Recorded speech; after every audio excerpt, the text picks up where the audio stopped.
राधे राधे दोस्तों। आज मैं उत्तराखंड में अपने उस संस्मरण को याद कर रही हूँ जब पौड़ी में हमारे घर के सामने बहुत दूर हिमालय की बर्फ़ से आच्छादित चोटियाँ दिखाई देती थी और ऐसा लगता था मानो हिमालय पर्वत हमसे कुछ कहना चाह रहा हो।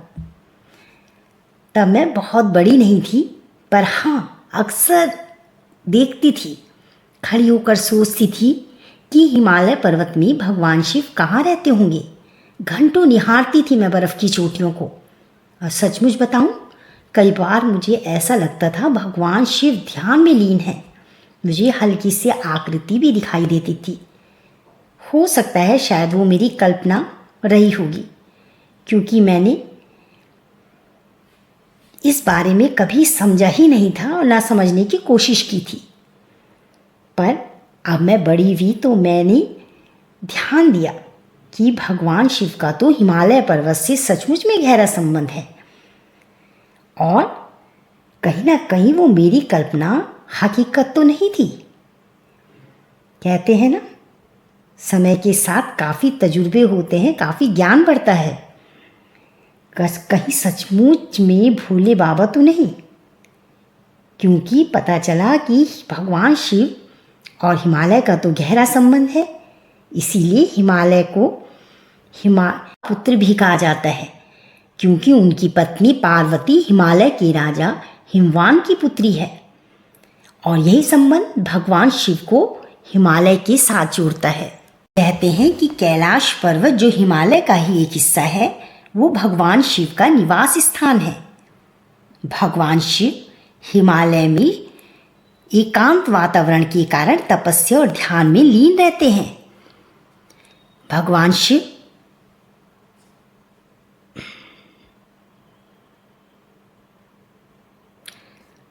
सचमुच में हिमालय भगवान शिव के लिए एक पवित्र स्थान है, जो उनकी निवास तपस्या सचमुच में हिमालय भगवान शिव के लिए एक पवित्र स्थान है, जो उनके निवास तपस्या और आध्यात्मिक महत्व से जुड़ा है। भगवान शिव का हिमालय से यह संबंध केवल पौराणिक कथाओं तक ही नहीं सीमित, बल्कि भारतीय संस्कृति और धर्म का भी एक अभिन्न हिस्सा है। और आज भी श्रद्धालु इस पर्वत को एक महत्वपूर्ण तीर्थ स्थान के रूप में पूजते हैं, जहाँ वे भगवान शिव की आराधना के लिए आते हैं। यहाँ की प्राकृतिक सुंदरता और आध्यात्मिक शांति लोगों को उनकी भौतिक और मानसिक परेशानियों से भी मुक्ति दिलाती है।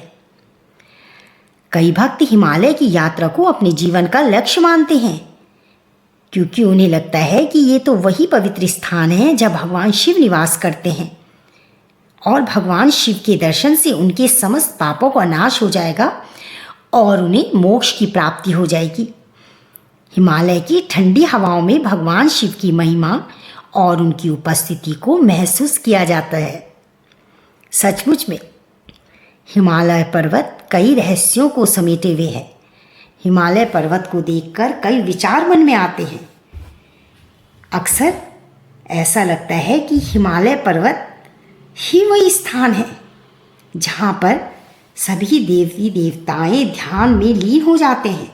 सचमुच में सर्दी के दिनों में जब बर्फ़ पड़ती थी, उस वक्त हिमालय की जो चोटियां हैं वो बर्फ़ से ऐसी भर जाती थी, ऐसी बर्फ़ से आच्छादित हो जाती थी कि वो शायद वो मेरी कल्पनाओं में ही रह चुका है, और वो एक मेमोरी बनकर फीड हो गया है।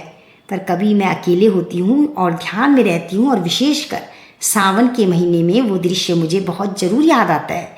वो मेमोरी आज भी मेरे माइंड में फीड है, और सचमुच में मुझे ऐसा लगता है कि भगवान शिव पर्वत की चोटियों में बैठकर तपस्या और ध्यान में लीन है। हिमालय पर्वत की उत्पत्ति कैसे हुई, इससे संबंध भी कई कथाएं प्रचलित हैं। एक कथा के अनुसार समुद्र मंथन के दौरान जब देवताओं और राक्षसों ने मंदार पर्वत को छड़ी और वासुकी नाग को रस्सी बनाकर समुद्र मंथन किया था, तो असंख्य खजाने निकले थे, जिनमें ये पर्वत श्रृंखला भी शामिल थी। एक और सुंदर कथा ये बताती है कि पर्वतों के साक्षात स्वरूप राजा हिमालय शिव के महान भक्त थे। उनकी पुत्री कोई और नहीं बल्कि पार्वती थी, जिन्होंने शिव को प्रेम पाने के लिए इन्हीं पर्वतों पर घोर तपस्या की थी। जब पार्वती ने शिव से विवाह किया तो ये पर्वत और भी पवित्र हो गए, क्योंकि यह दिव्य दंपति का निवास स्थान था, जहाँ उनके पुत्र कार्तिकेय का पालन पोषण हुआ था। सचमुच में भारत की उत्तरी सीमा पर भव्यता से उभरता हिमालय दुनिया की सबसे ऊंची पर्वत श्रृंखला से कहीं अधिक है। हिमालय की पौराणिक कथाएं तो अपार हैं। हिंदू परंपरा में ये बर्फ से ढकी चोटियां केवल भौगोलिक विशेषता ही नहीं, बल्कि दिव्य व्यक्तित्व, ब्रह्मांडीय इतिहास और आध्यात्मिक महत्व वाली पवित्र संस्थाएं हैं। हजारों वर्षों से हिमालय को देवताओं का निवास, ऋषियों की साधना स्थली और उपमहाद्वीप में जीवन को बनाए रखने वाली पवित्र नदियों के उद्गम के रूप में पूजनीय माना जाता है। ये पर्वत केवल भौतिक जगत में ही नहीं, बल्कि भारतीय कल्पना के परिदृश्य में भी बसते हैं और बदलते मौसम से लेकर ज्ञानोदय की खोज तक हर चीज की व्याख्या करने वाली कहानियों में भी प्रमुखता से दिखते हैं।